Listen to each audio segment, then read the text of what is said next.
Okay, so today I'm going to review the Ghostbusters, the new Ghostbusters, with the all-female cast. This movie got bad reviews before it even came out. People were bad-mouthing it. They didn't like the characters from the previews. Um, and I didn't care for this movie myself, but for different reasons. And I'm going to explain those reasons to you, but first know that I'm going to talk about the movie. This is a movie review and discussion, so there will be spoilers. If you don't like spoilers, if you don't want to know what's happening, then go ahead and turn this off.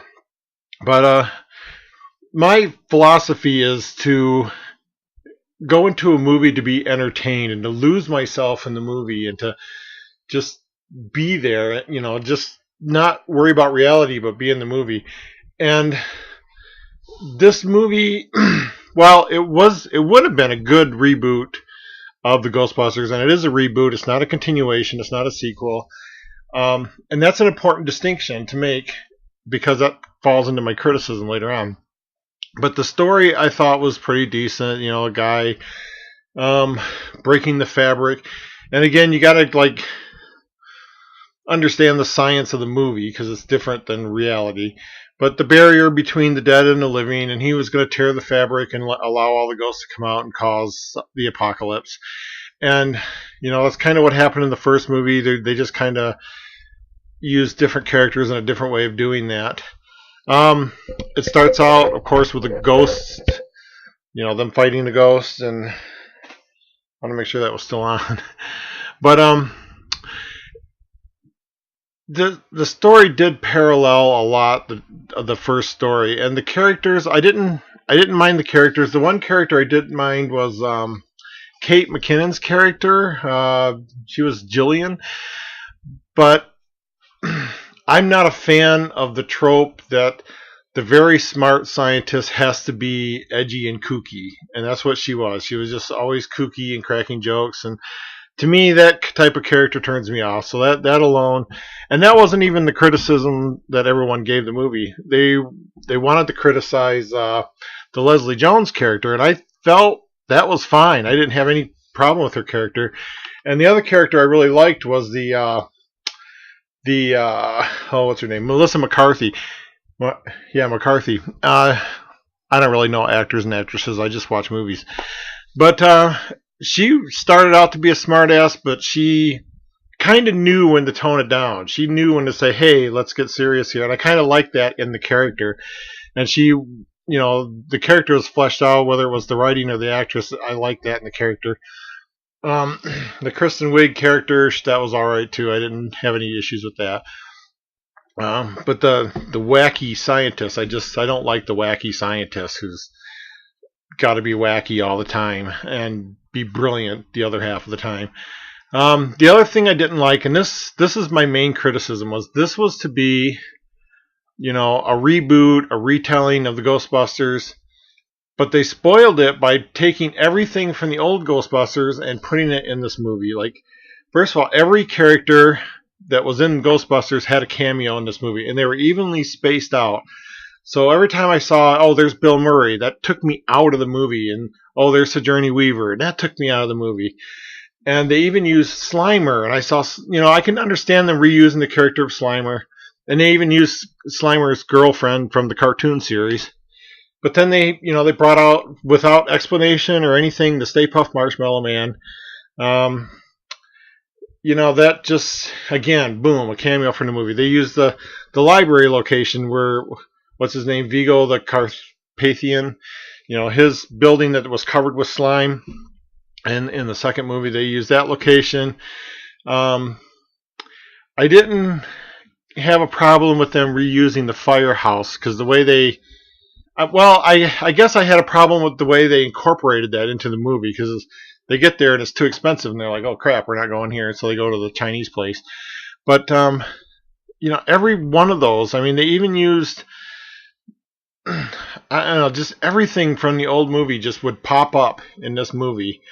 And even the receptionist turning around, what do you want? And Rick Moranis, he retired, so he was like one of the few people from the old movie, and of course, there was one other person, but every single person was in this movie made a cameo. And every time that happened, it was just like, I'm watching a movie. It took me out of the moment. It took me out of the movie. It reminded me that I was watching a movie. It was almost like product placement. Like, how many times can they reference the old movie in this new movie? It was almost like it was a challenge to them. And the movie did reuse slime, and I think slime is right on the same level as fart jokes and burp jokes. It was just a way to say, ooh, this is gross, it's slime, and it made me feel like I was watching Nickelodeon. And of course, Ghostbusters had a little bit of slime, and then they learned that people liked it, so in the second Ghostbusters, it was like all slime. The whole movie was about slime. And this movie here kind of walked the line between that. There was a lot of slime. It wasn't rivers of slime, but every time a ghost appeared, there was just tons of slime. And again, it's just like, that's not, how many ghost stories, other than Ghostbusters, how many ghost stories were there with the ghost left behind slime? And I know that's that's the science in the movie, but I don't know. It's like I said, it's just gross out humor. It's just on the level of fart jokes.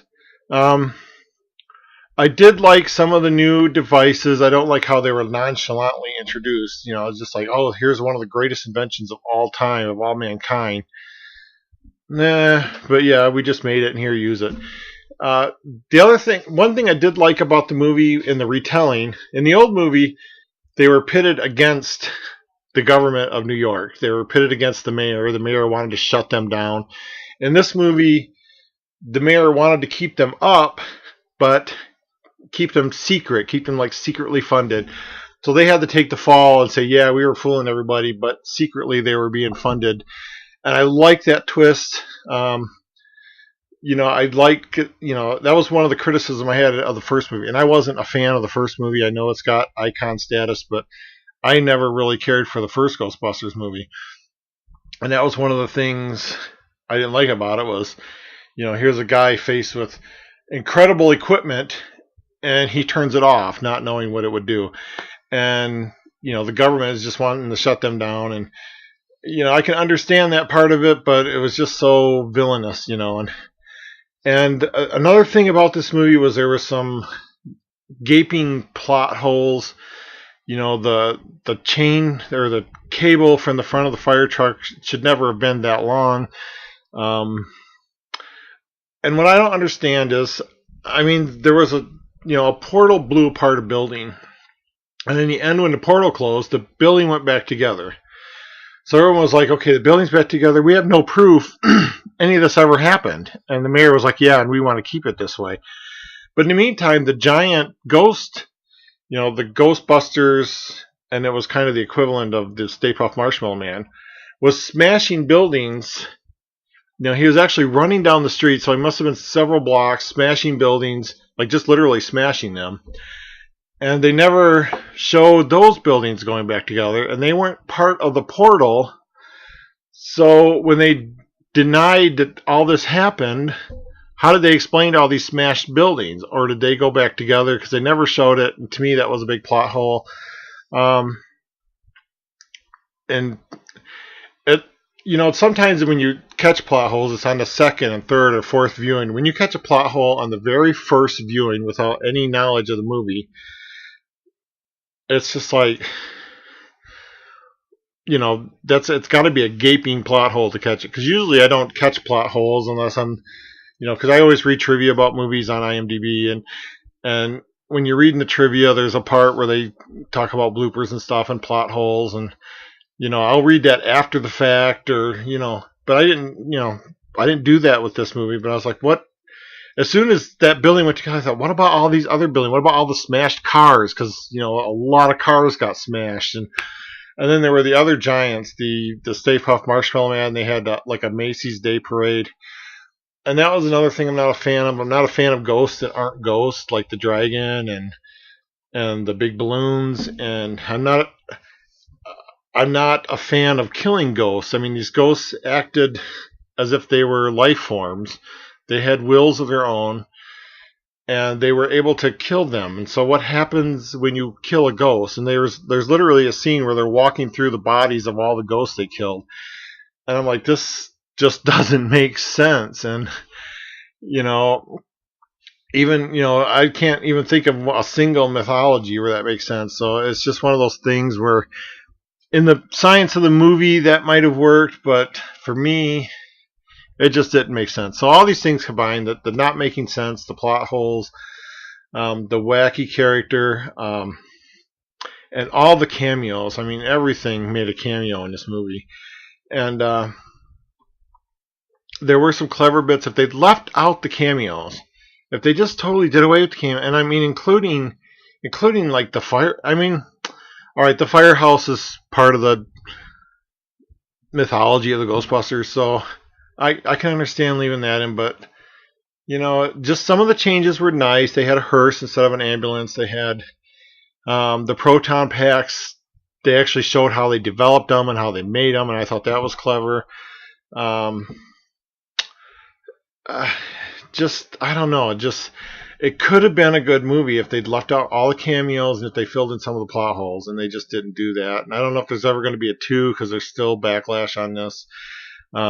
Again, didn't have the one thing everyone said in the previews was, oh, this what's her name, Leslie Nielsen, is that right? Leslie Jones, that was a big criticism because in her scenes in the previews, she acted like the typical angry black woman, and in the movie it wasn't like that. There was a scene, I don't know, it just didn't feel like that. She was a legitimate character. I liked her character. I liked the other 2 characters and the wacky scientist I could have done without. And it's just like they had to fit that in there because Bill Murray was the wacky scientist in the other one. I don't know. Everything about this movie it could have been great, but it rubbed me the wrong way. It was like petting the cat the wrong way. You're fluffing up the hair. You're not making it smooth. And just, I am not going to give this a good review. If you catch it on TV, if it's free online somewhere, I actually paid for it on Amazon Prime. It was like $4 or whatever it was on Amazon.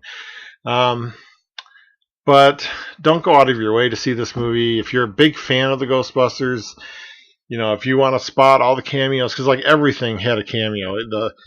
There was, actors and locations and even some of the ghosts and some of the things they did just were all tributes to the old movie. And I just felt like every time that cropped up, I was like, oh, that took me out of the movie. And then just as soon as I'm getting back in, oh, there's another cameo. And I'm getting back in, oh, there's another cameo. Just not a fan of that. And hopefully they got that out of their system. If they do make another one, they can just do an original movie. At the very end, they even mentioned Zool. Maybe that hinted towards a sequel, but it's just like in Star Trek. They're facing the same villains, but they're different than the villains in the original Star Trek. If they face Zool again, I imagine it's going to be completely different. But again, it's a retelling. It's not a sequel, so they can do what they want with it. But again, check it out if you want, if you're a fan, if it's free somewhere, but don't go out of your way to see it. That's my recommendation. And that was me talking about the new Ghostbusters movie. Thank you.